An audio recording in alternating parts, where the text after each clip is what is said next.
Welcome to the News in Motion podcast. Over the next several months leading up to the midterm elections, Gail will focus most of her podcasts on equipping and educating voters and encouraging people to register to vote. Gail is also available to serve as a community speaker on voting and civic engagement. If you are interested in working with her, email Gail at newsinmotionwithgail@gmail.com to schedule her today. If you're a candidate and would like to join Gail for a segment or submit your advertisement to be aired for a fee, email newsinmotionwithgail@gmail.com. Now for today's podcast. We have the most important midterm, I believe, in our lifetime that's coming on November the 8th. And early voting will soon be upon us. So y'all, I have an amazing gentleman that's going to be joining me. We're going to talk. We're going to be real. He's going to tell us the truth. I'm telling y'all, he is up and coming. He's doing marvelous right now. He's powerful right now. And I can see him in greater seats sooner than later. And I mean every word of this. I had an opportunity to meet him the second primary night in Columbus, Ohio. So I'm so excited to have him on the show today. Isaiah, if you can bring in State Rep Dontavius, I would greatly appreciate it. What's up? Well, good morning. How you doing? Good morning. I know it's early for you, but hey, you can handle it. I can handle it. This is not the earliest I've been up before, so I'm good. I love it. I want to tell our audience, y'all, he's State Rep Dontavius Jarrells. He's currently serving his first term here at the Ohio General Assembly and is running for re-election in House District 1, which includes Berwick, Bexley, Bronzeville, downtown Franklinton, German Village, Milo-Grogan area, and the south side of Columbus. Now, growing up in the Hugh neighborhood? The Huff neighborhood. Huff neighborhood. Okay. You know what? Sometimes my system will rearrange the words and it came up HAU, my fault. A neighborhood of Cleveland. He saw firsthand the lack of affordable housing, safety, education, employment, and other essential services on families. After nearly a decade fighting for disadvantaged and marginalized communities across Ohio, Representative Jarrells is committed to advancing common sense legislation, thank you, God, to make Ohio a better place to live, work, go to school, start a business, and raise a family. During his first term in elected office, Representative Jarrells introduced legislation to increase Ohio minimum wage to $15 an hour, eliminate discriminatory covenants. Yeah, discriminatory covenants, redlining. Yeah, I see it. From deeds during property transfers, removed derogatory language within the state's code, and brought millions back into the district and Franklin County. I'm just so excited to have you here. And I want to start off there. And I want y'all to hear this. The viewers here, there's been many who have expressed an interest in running for office. There's been many who have expressed the issue of how do we attend these town halls? How do we attend and put legislation or talk legislation with the committees? What do we need to do, not just here in Ohio, but all over the United States? So I want to start, though, with how can those here in Central Ohio who are tuning in, how can they support you in your reelection campaign? Yeah, well, first and foremost, thank you so much for having me on again in this honor. I see all the chat, all the comments from folks. Hey, everybody, how y'all doing? What I will say is if you go to, I have a website.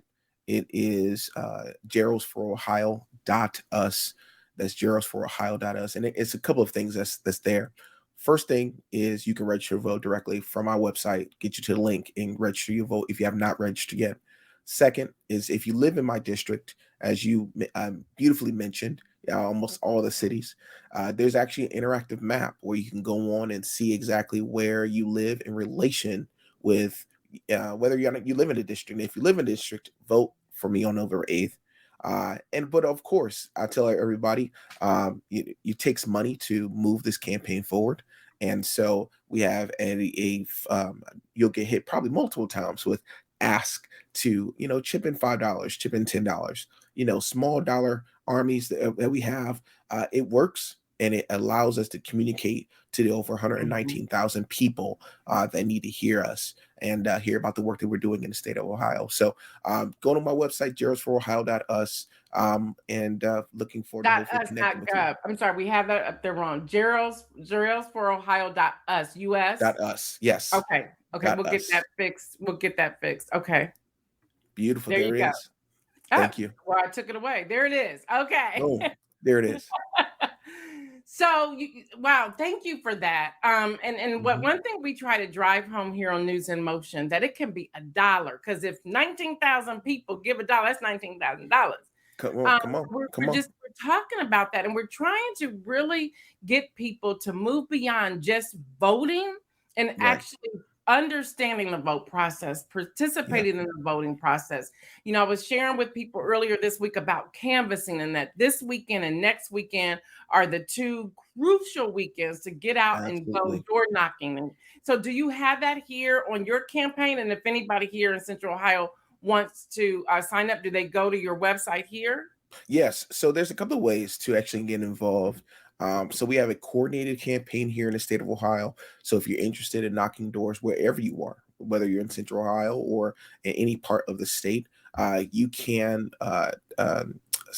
go to Ohio Democratic Party's website, and they have places where you can sign up right where you are, so that you can help out the candidates in your area. The one thing you did say that I thought I wanted to lift up is you're absolutely right. Moving beyond voting is going to require us to not just get involved, but to use our dollar, use our voice, and hold our elected officials accountable. I say that all the time when I'm out in the community. Hold Yeah. me accountable. If there's something I'm not doing, talk to me about it. Or if there's something you need me to do, talk to me about it. I can't tell you how many events, letting folks know, like, this is, I work for you at the end of the day, and the Mhm. individuals who you elect work for you as well. And so making sure that you understand that there's no barrier. Like, we don't all exist in the ivory tower. Mhm. We literally are in the community, and many of us are reachable, and you can find us and talk to us. And so I just want folks to know that I'm a pretty Mhm. accessible elected, partly because, one, it's my job, but then two, it's simply the right thing to do to bring their voices with me into the state house. I love that. Thank you for that. So, look, if I can move in, because I know Pam, who connected us, is said that you'll be perfect, and just look following you over the last few weeks. I'm like, he's the perfect person to be on News and Motion. Thank you. There are so many people who find themselves intimidated to even write a letter Yeah. or to reach out to their representative. How can you help them navigate around that to show them the importance of making that connection? Yeah, that's a great question. I think that the first thing I'll say is, don't be scared. Don't be afraid. Regardless of, if your person is responsive or not, it is in Mhm. your right to communicate your feelings, your thoughts, your perspective, your ideas to those who are in elected office. As I mentioned before, we work for you, and it's important to have that in your mind as you're engaging us. You can even say, you know what, you work for me. Yeah, Right. my tax dollars pay your salary. And so what I want to get to, like, some of the absolutes about how you can engage. So every government is different. Every elected official's office is different. But at the end of the day, tell your story. Talk about what's impacting you. And so, for example, I'm a lead poison survivor. And so if you wanted to advance lead prevention policy, right, what you would do is you would write about maybe a significant other, a son, a mother, yourself, who were impacted Mhm. by that issue, and ask what's being done. And if nothing's being done, here's some suggestions to move the ball forward related to lead. I'm just using it as an example. And Okay. so there's so many ways that we can get involved, but the biggest way I will tell all advocates, all of our community, is that just share your story, be honest and truthful, and real about what you're experiencing, so that the folks in leadership, the folks who are Mhm. elected, truly can understand the magnitude of why you're sharing your voice, so that they can take action. Wow. So thank you for that. We've been talking about stories here on News in Motion for a couple of years. And one thing that has been asked of me several times, and I don't know how this worked, so hopefully you can answer this question. Once they share their story, who has access to that story? Is it just a representative? Could it include the aides? How far can this story circulate? Because some people are saying they may not want their story all the way out there with their name attached to it. And I would say, it depends on. So I'm gonna use the example. So we had some folks reach out to me, my office, related to sub minimum wage, and I'm gonna blow y'all mind for a second. I don't know if you knew, Blow folks, it, in blow it. Ohio. Tell us. So sub minimum wage in Ohio is where an individual with a developmental disability could be paid only $4.25. And there's over 90 companies in the state that does it. And we're $4.25 really is not a lot of money for anyone, let alone someone who may be struggling with additional needs. And I remember having conversations with folks earlier in my term about changing laws on the books related to developmental disabilities and making sure that our Ohio Revised Code is filled with respect. Because we still have the R word, for example, still in our books. And I remember this individual who is employed. She has Down syndrome, and she spoke beautifully about her, what she experienced growing up, the bullying, how she is now, she's not. She's someone who has Down syndrome. She does not let the development disability define her and her story. And I remember sharing this in testimony, and there was not a dry eye, because again, legislators connect to people when they face and overcome obstacles, but then two, when they are courageous enough to say, I want my story to be heard because I don't want someone else to experience what I experienced, or I want something to change in our policies that may be detrimental to me or my family. And so your story can go only to direct answer your question directly. It can go only to me as a legislator. It can go to my aide, or it can take a life on its own and create the changes that we need to see in our state and our country. Literally, her story is the reason my bill is in the Senate, making its way hopefully through to become law. Right. And so those are the things that, like, never doubt your story and the impact it will have on others. And so I encourage folks to share it. I love that. Thank you. So when you talk about common sense legislation, Yes. unpack that a little bit. Yeah. So Because as constituents, we may think all of this should be common sense, but in reality, it's not, right? Right. I mean, so for folks who may not know what I do in the State House, I play defense and I play offense. I play defense against bad bills that could impact our life. And so, for example, all these bills related to critical race theory, or all these bills related to creating more barriers to access and unemployment supports, such as unemployment supports, eviction supports, what have you. So sometimes I gotta play, a lot of times I'm playing defense against the majority party to make sure that bad bills don't become law. But unfortunately, some bad bills do. And so we have, for example, in Ohio, we have a bill that permitless concealed carry. So you don't have to go through the education to conceal and carry a gun in Ohio anymore. That was a law of the land that we fighting a back on. The other piece is advancing laws that actually make sense, that actually help families thrive. And so, for example, my first bill was raising the minimum wage. My second bill was addressing the historical impacts of redlining in our country and in our state. In Ohio, in fact, we never had on the books a statewide law banning redlining until my bill was turned into law.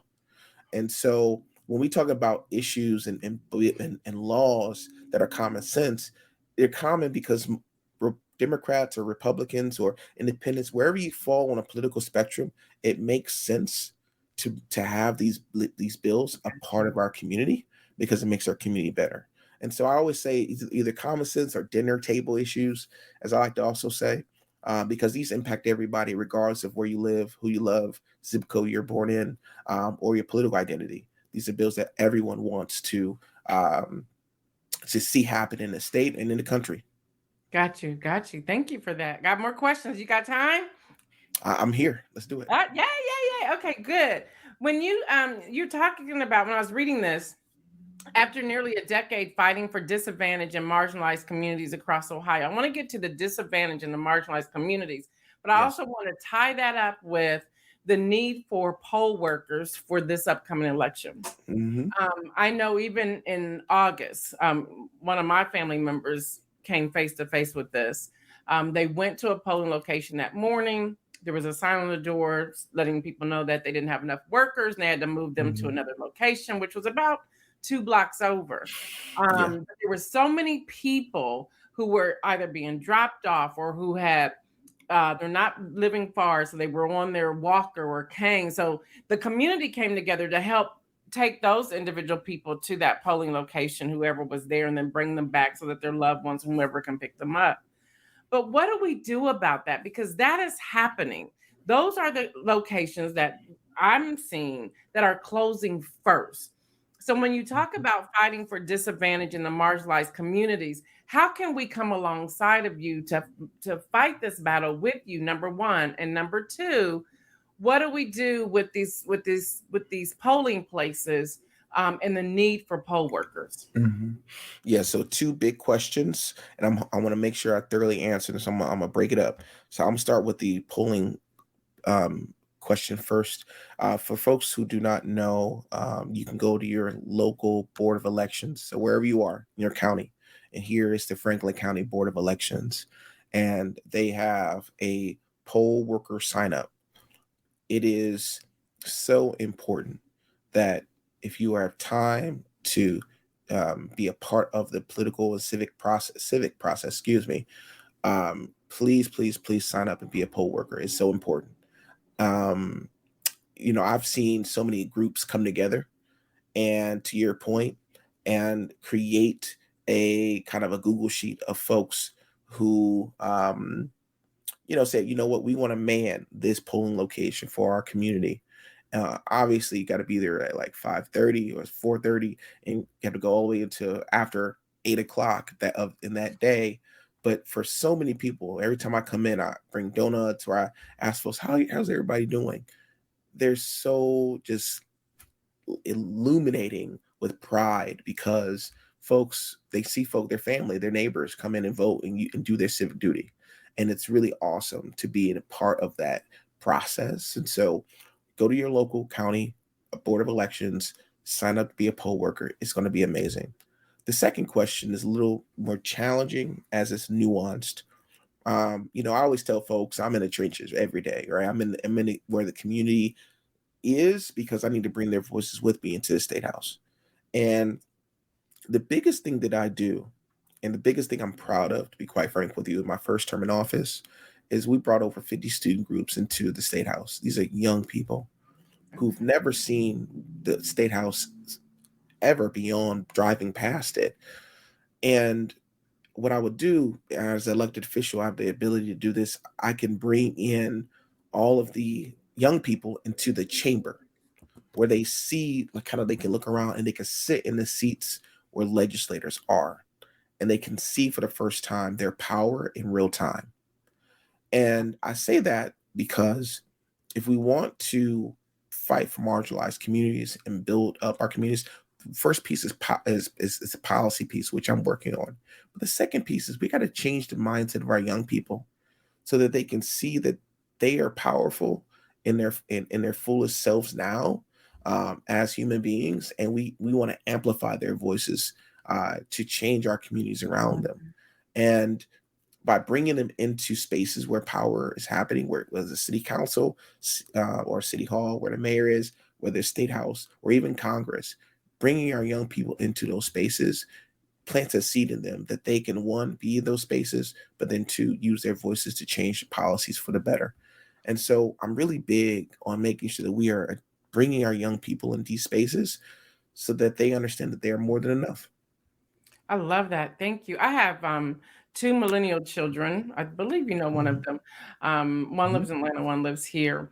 And my daughter that lives in Atlanta and her friends, her group of people, I get in conversations with them all the time. And they call me Mama Gail. And they were like, Mama Gail, look, we did, we listened, we voted in 2020, but where's our voting rights? Or what's going on? All these promises, and they become exhausted, and they also become very discouraged, and Yeah. I'm trying to find a way to keep them encouraged, but I understand their frustration. So what would you Yeah. say to any of us dealing with this issue or coming face to face with these conversations, whether it's in our churches or Mhm. neighborhoods or just different associations and so forth? How can we continue to motivate the millennials and the younger people? And I love what you're doing here with bringing those 50 student groups to see it through their lens. How do we continue to motivate them? Yeah. Because I, I tell them sometimes, there's more than just that. There's more than just this branch of government. There are yeah. three branches of government, and these things are happening, and it has to go through a process. But I think for some of us, we're losing the millennials. Can you speak to that, please? Yeah, as a I would say I'm almost a close to a millennial. So one of the younger lawmakers in the state, not the youngest. That's one of my colleague, Representative Latina Humphrey. Um, I try to meet again where our young people where they are, and just have conversation and really unpack that we don't exist in ivory towers, and Mhm. they were young people who elected me in office, right? A fellow young person, because at the end of the day, we're going to inherit whatever conditions this world is going to be in. Yes. Yes. And so it is important that if we want to see difference or see something changed, that we mobilize and elect people who have our values and our understanding and are willing to push for those conditions and the changes of conditions. And so but it's hard to do that when you're having young people who are struggling to make ends meet. It's hard to do that when you have young people who are, fighting addictions and mental health. The same thing I say to myself is we have the agency to change our environment, and it's going to take, just be okay with making one change a good thing a day, right? Like, Right. how do we begin to build momentum in our life to change the reality of our life, right? And what we Yeah. want to see. Statistically, I shouldn't be elected office, right? I shouldn't be in elected office, bearing all things. But one, I have an amazing God, but then two, I have people who poured into me, who told me that I was capable of doing something beyond my wildest dreams and expectations. And I say that to young people all the time, and they always Mhm. don't believe me. I'm like, you do. I'm a Yeah. walking testament of that. And so I just, our young people, we're inheriting the earth. We're inheriting this place. And so it is important that, our young people see that, yeah, it may not be the change that we want to see right now, but changes happen overnight. Unfortunately, it's incremental, and we all have to just play our part, continually support those uh, who we value, who say have share our values, and celebrate the wins. Because there Yeah. were some wins. I'm elected. There's other folks who are elected who share similar values, and yes, we may not have been able to maybe get you know, I like Joe Biden's, but getting someone who maybe have been younger into office, for example. But Yeah. it's about setting the tone for young people in leadership so that they can again bring those policies and perspectives to places where change is actually happening. Wow. I have one more question for you, if that's okay. And Yeah. then I'm going to encourage people to get behind you and support you. And I'm going to even raise you some money today. Uh, Thank you, I appreciate how that. can how would you encourage people, and like you said, some of the younger people to actually run for office? What Oh what would be yeah. those encouraging words? Because so many people are afraid of that. Yeah, I would tell you, I mean, there's a couple of tips actually. I want to do both, two things. Okay. So I started my political journey when I was 22 years old, and I did not run for office or anything like that, but I got I worked in the in the State House as a Legislative Service Commission fellow. And it was one of the best times of my life, but also I didn't get paid a lot. And it was a struggle at times to make ends meet. But I learned in the State House that, I knew I learned where the bad things were and how to really assess policymakers and to see who's effective, who's not effective. What can I do differently? How do I tailor, if I was in this space, how would I navigate this environment, right? And so when I first started, like I left the State House, and both during that time I was at the State House, I'm gonna go back, I got really involved with an organization called the Ohio Young Black Democrats. Mm-hmm. And I would urge any young person who's really interested, whatever political affiliation you are, to get involved with the young groups that are in the county, in the city. So if you're a young Dem or a young Republican, whatever you are, just get involved, because that's where you will find so many of your peers who are like-minded and who are moving in the same direction. And so I found my tribe, if you will, of folks who are all moving in the same direction, and we can learn from one another.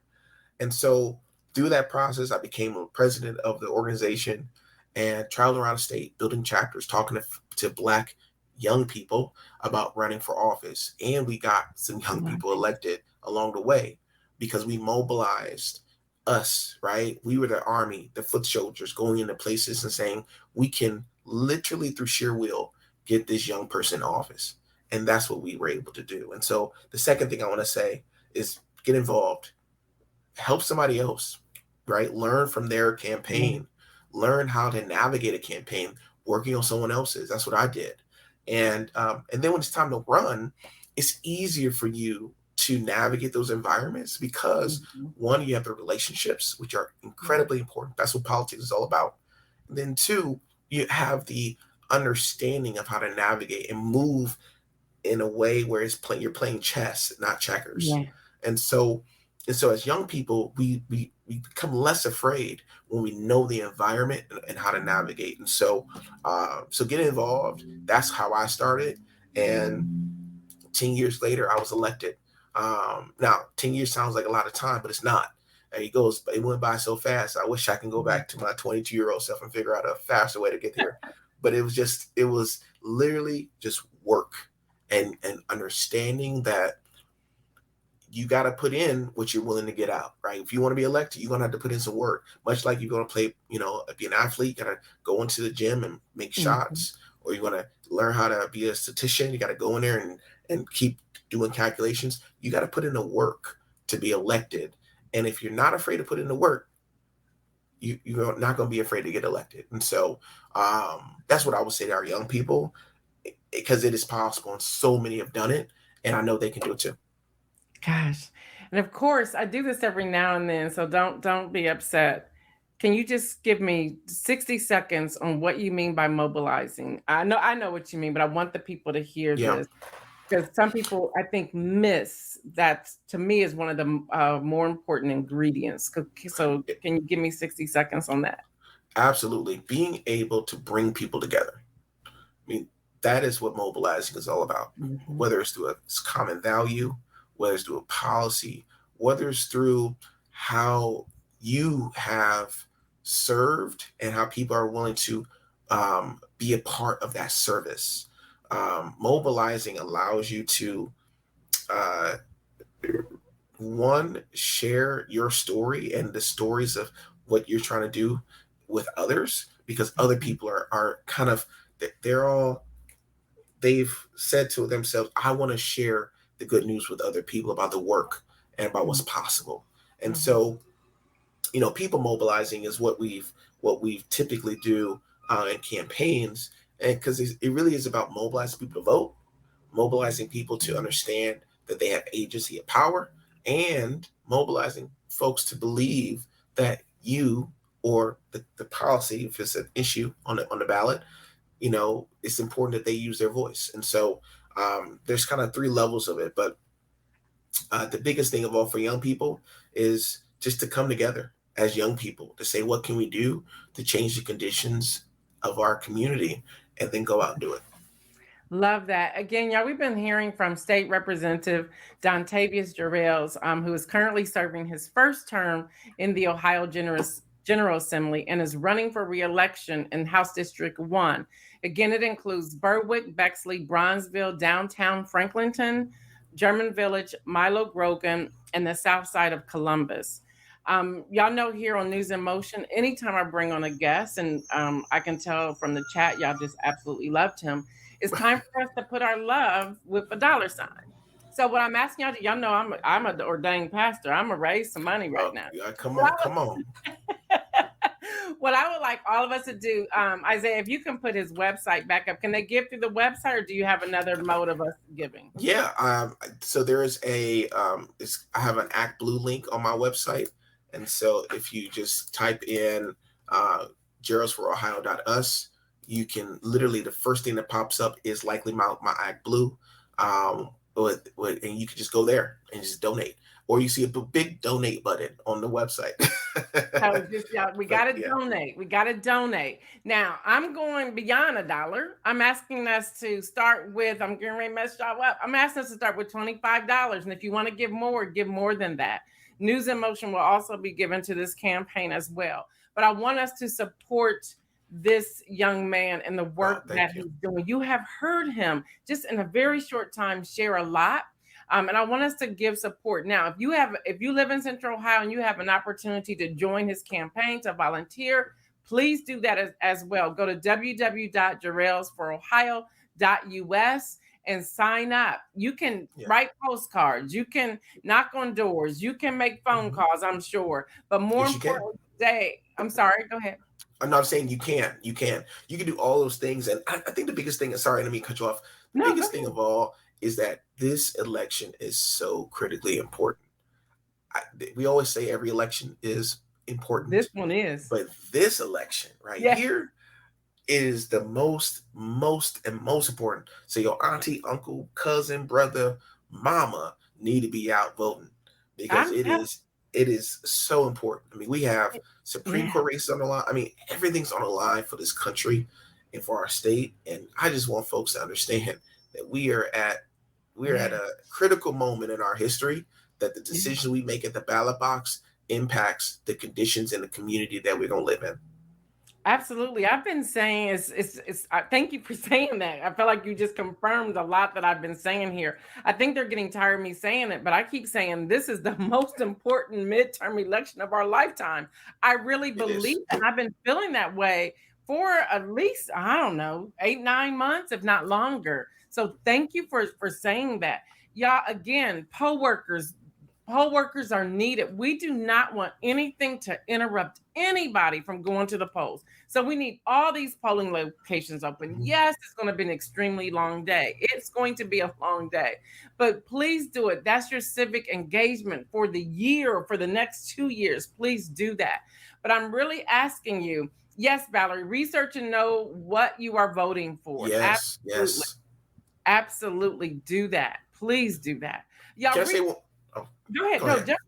I was going to say one more thing real quick, too, because I want to make this on my spirit. October 11th is the deadline to register to vote.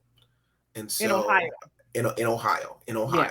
And so if you live in Ohio and you know people who are not registered to vote, they have until October 11th to register to vote. Other states may have different dates, but it is so important that they are registered, because you can't vote early, y'all. It's October 12th. That's when it starts, at least in Ohio again. In Ohio. And so again, early vote starts in October 11th in Ohio. October 12th in Ohio, to register by October 11th. And you can go to iwillvote.com definitely to register. Yes, and you can also go to his website. He shared that as well. Sure we try to give y'all a mixture of these. And if you run into anything, there is a voting rights hotline that we keep showing here. And then there's also the election protection that we continue to show here as well. I'm sorry, Isaiah, I kind of took over the links. My fault. Keep going. But anyway, Isaiah's like, you're on my boards. But anyway, y'all, this is important. This is serious. But I want to go back to something. I don't want to miss this, y'all. I want us to give to his campaign. Please, y'all, give to his campaign. If Isaiah, if you can put his link up again, please, I would greatly appreciate it. Thank you. Please give to his campaign. And y'all, actually share this, and y'all know what I say, regardless of where they are. You can give to campaigns. If you're in Baltimore, Maryland, you can give to this young man's campaign. If you are in Atlanta, Georgia, you can give to this young man's campaign. If you are in Washington, D.C., you can give to this young man's campaign. And I say that going back to when I introduced him, I've been paying close attention to him. Adrian Gaddish has told me to pay attention to him. Pam has told me to pay attention to him. I met him. It was real late that night when you came in to Lincoln Cafe. Yep. And so just been fun. I said, wow. I said, I don't know where he wants to go next, but mayor, governor, senator, president, all of that can happen. He means everything he says. His contact, his people connection, his authenticity, and y'all heard him earlier talk about, he's a believer. All of that is behind him. So with that, here's my quick inspirational message before I sign off with him. Y'all, I believe that God is going to prosper this young man, and I want us all together to be in agreement. For those of us who are followers, you all know who I am by now, been over 2 years now. We know we have people who are not believers who tune in, and we thank you for hanging out with us. But I just believe God is going to prosper you. And this inspirational message, y'all, is to always speak life to someone that you see greatness in. Even if not greatness, but you see that there's potential there. Speak life. So I just really want to speak life to you this morning, because there's a lot that God is about to do with you and through you. And I'm also going to pray your protection, that even attacks won't even be able to touch you. Regardless of what weapons are formed, it's not going to happen. So I want to say thank you for joining me today. I'm behind you. I'm not in your district. I'm in Delaware County, but all of my rest of my family's in your district. So I will be talking to today, and there's several of them that are on tuning in today. But thank you so much. And I wish you nothing but greatness. I pray nothing but God's prosperity upon you and favor. Thank you. Thank you. Thank you. All right, everybody. That's News in Motion. Y'all know what I say. Stay well, everyone. And remember to make some bold moves. I'm out.